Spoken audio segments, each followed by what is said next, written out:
You are in control of your life, even though often we feel like we're not. I have people do something in session a lot now. It's evolved over the years. You take this finger and you stop pointing it out there and turn it around and point it here. Yeah. You're 100% responsible for the conditions in your life. It may seem like it, but there is no conspiracy against you when you get up in the morning to cut you off in traffic. What does that person want? They're late for work, you're late for work, or you're late for something, and we're trying to get to the airport. And so everybody has a reason that they're doing what they're doing. And they are fully responsible for that. No. We don't like that idea. No, we don't. We very much don't. And I'll tell you why we don't like that idea. Because there are very few of us that have actually taken the time to work on themselves hard enough to grow up. No. Another great mentor of mine is a man named Irving Yalom. He wrote a book called Existential Psychotherapy. He's a professor emeritus at Stanford, or was until he retired. And Yalom is clearly Jewish, but he had a good friend that was a Catholic priest. So he went to this father one day and he said, "Father, how long have you been doing confession?" And the priest thought about it. He said, "Maybe 50, 53 years. He goes, "And in a nutshell, what have you learned in those 53 years about people?" And the priest thought about it for a minute and he said, "Number one, people are not as happy as they pretend to be. So we're all putting on a face, and then we go home with ourselves. And number two, there are no adults." Yeah. Well, that's very funny, but it's very true. There are very few of us that ever really grow up. And that takes work, because we probably were raised by people that didn't grow up, and they can only teach you what they know. I mean, some did. I'm not knocking anybody's parenting, but very few people really mature and really grow up. So that child is still in there reacting all the time, and that doesn't work out well.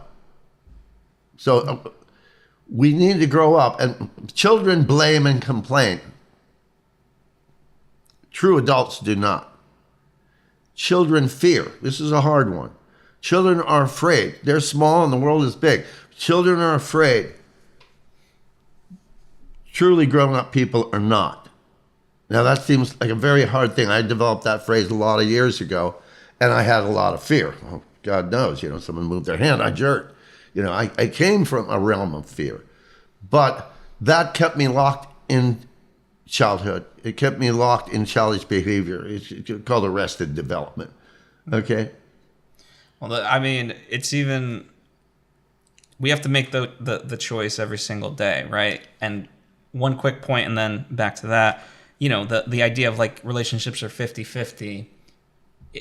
The issue I certainly have with it, like, you're negotiating stuff that the other person didn't agree to, of like, oh, if you and me are in a 50-50 relationship, I've assigned you 50% and you have no clue what I even assigned you. Correct. And then when you don't do it, oh, Chuck. Yeah. You didn't do that. Which 50% is that? Yeah. See, then you're going to get an argument about that. Yeah. But for the bigger, I don't know, this, at least at the stage that I find myself in, I'm like, I don't know, maybe this is jotted down in your notes for our next session of like, at a certain point, I'm like, okay, I've done like I've taken 93% or whatever it is of the burden and blame, and I put it on me. Can't I just get the one? Can't they just be in the fault just this one out of 1,000 times? Well, and I know the answer is, of course, no. But it is, well, they may be at fault according to your egoistic structure. Yeah. But there was something I wanted to say related back to that. Oh, children fear, true adults do not. But there's one more quality tying it into your question, which is children don't tend to take responsibility for their lives. Adults do. In fact, they take responsibility for having children if they're a good parent. Otherwise, they're blaming and that is a childlike thing. So bringing it back to what you're saying, if you're in this relationship, you need to take 100% responsibility for that, period. Because nobody's stopping you from walking out the door. As Paul Simon song goes, there must be 50 ways to leave your lover. There's nobody holding you there. But see, this is this invisible force field called our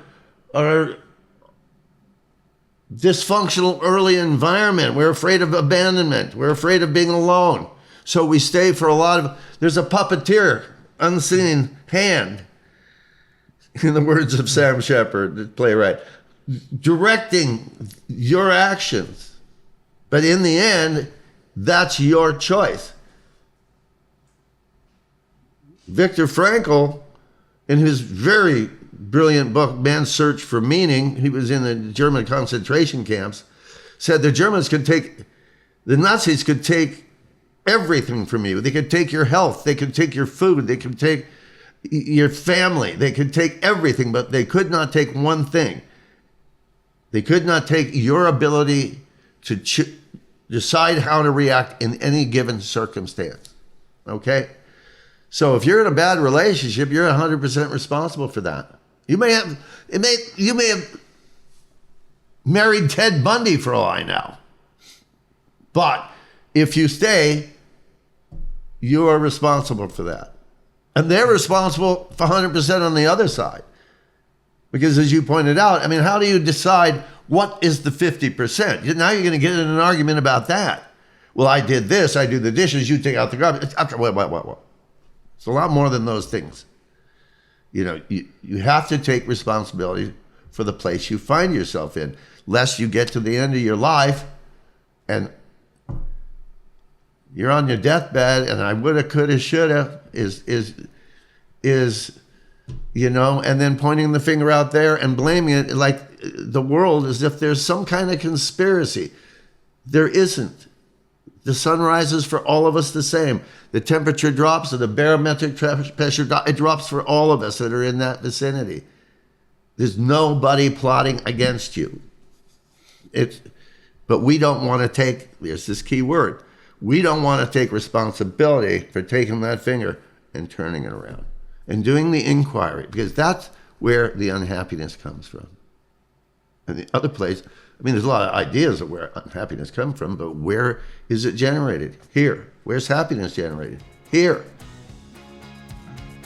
It's kind of unarguable.